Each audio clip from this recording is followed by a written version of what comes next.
Minha irmã, meu irmão, o Senhor te dê a paz. Hoje vamos iniciar o capítulo 4 da exortação Gaudete et Exsultate sobre a santidade no mundo atual. Temos como título do capítulo 4 algumas características da santidade no mundo atual.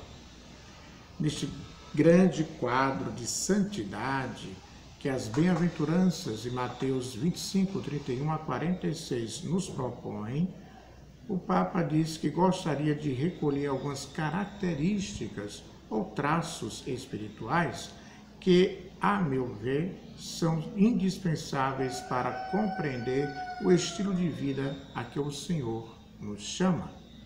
O Papa não trata dos meios de santificação que já conhecemos, como os diferentes métodos de oração, os sacramentos inestimáveis da Eucaristia e da reconciliação, a oferta de sacrifícios, as várias formas de devoção, a direção espiritual e muitos outros. Não, ele deseja se referir a alguns aspectos do chamado à santidade que tenham uma ressonância especial. Assim, ele espera que seja. Essas características que quero evidenciar, escreve o Papa, não são todas as que podem constituir um modelo de santidade, mas são 5 grandes manifestações do amor de Deus, do amor a Deus e ao próximo, que considero particularmente importantes devido a alguns riscos e limites da cultura de hoje. Quais são os riscos e limites que o Papa aponta? A ansiedade nervosa e violenta que nos dispersa e enfraquece, o negativismo e a tristeza, a assédia cômoda, consumista e egoísta, o individualismo e tantas formas de falsa espiritualidade sem encontro com Deus que reinam no mercado religioso atual. E quais são as características que o Papa evidencia no caminho da santidade? São eles: a tolerância, paciência e mansidão, que ele trata nos números 112 a 121, a alegria e o sentido de humor, de 122 a 128, a ousadia e o ardor, de 129 a 139, a vida em comunidade, de 140 a 146, e, finalmente, a vida em oração constante, nos números 147 a 157. Vamos ver o que o Papa fala sobre a tolerância, a paciência e a mansidão. A primeira destas grandes características é permanecer centrado, firme em Deus que ama e sustenta. Nisto está a fonte da paz que se expressa nas atitudes de um santo. Com base em tal solidez interior, o testemunho de santidade no nosso mundo acelerado, volúvel e agressivo é feito de paciência e constância no bem.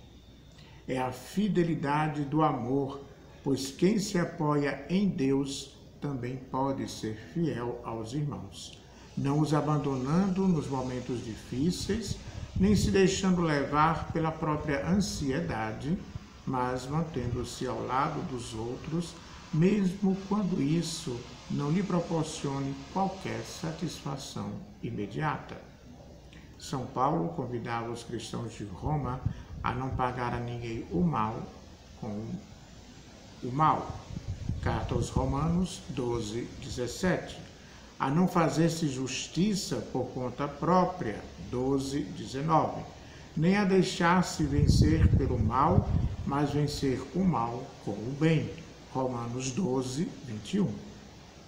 Esta atitude não é sinal de fraqueza, mas da verdadeira força, porque o próprio Deus é paciente e grande em poder, como nos diz o profeta Naum, no capítulo 1, versículo 3. Assim nos adverte a palavra de Deus: toda a espécie de azedume, raiva, ira, gritaria e injúria desapareça de vós, juntamente com toda a maldade. Efésios 4:31. É preciso lutar e estar atentos às nossas inclinações agressivas e egocêntricas para não deixar que ganhem raízes. Pode acontecer também que os cristãos façam parte de redes de violência verbal através da internet e vários fóruns ou espaços de intercâmbio digital. É impressionante como, às vezes, pretendendo defender outros mandamentos, se ignora completamente o 8º, não levantar falso testemunho, e destrói-se sem piedade a imagem alheia. A firmeza interior, que é obra da graça, impede de nos deixarmos arrastar pela violência que invade a vida social, porque a graça aplaca a vaidade e torna possível a mansidão do coração. O santo não gasta as suas energias a lamentar-se dos erros alheios. É capaz de guardar silêncio sobre os defeitos dos seus irmãos e evita a violência verbal que destrói e maltrata, porque não se julga digno de ser duro com os outros, mas considera-os superiores a si próprio. A humildade só se pode enraizar no coração através das humilhações. Sem elas, não há humildade nem santidade. Se não fores capaz de suportar e oferecer a Deus algumas humilhações, não és humilde nem estás no caminho da santidade. A santidade que Deus dá à sua igreja vem através da humilhação do seu Filho. Este é o caminho, afirma o Papa Francisco. A humilhação faz-te semelhante a Jesus. É parte ineludível da imitação de Jesus. Cristo padeceu por vós, deixando-vos o exemplo para que sigais os seus passos. Primeira carta de Pedro 2:21. Não me refiro apenas às situações cruentas de martírio, mas às humilhações diárias daqueles que calam para salvar a sua família ou evitam falar bem de si mesmos e preferem louvar os outros em vez de se gloriar. Escolhem as tarefas menos vistosas e às vezes até preferem suportar algo de injusto para o oferecer ao Senhor.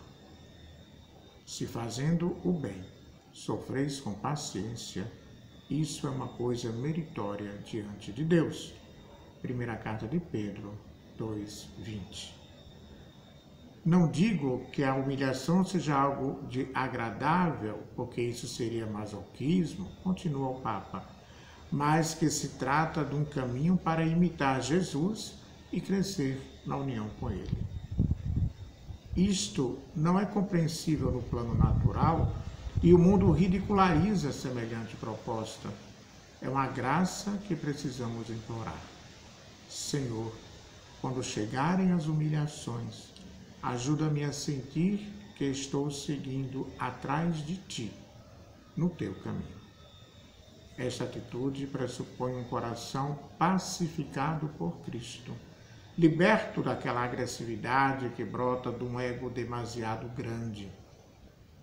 A própria pacificação que a graça realiza permite-nos manter uma segurança interior e aguentar, perseverar no bem, ainda que atravesse vales tenebrosos, como diz o salmista no Salmo 23 ou 22, versículo 4, ou ainda que um exército me cerque, como diz o Salmo 27 ou 26, versículo 3.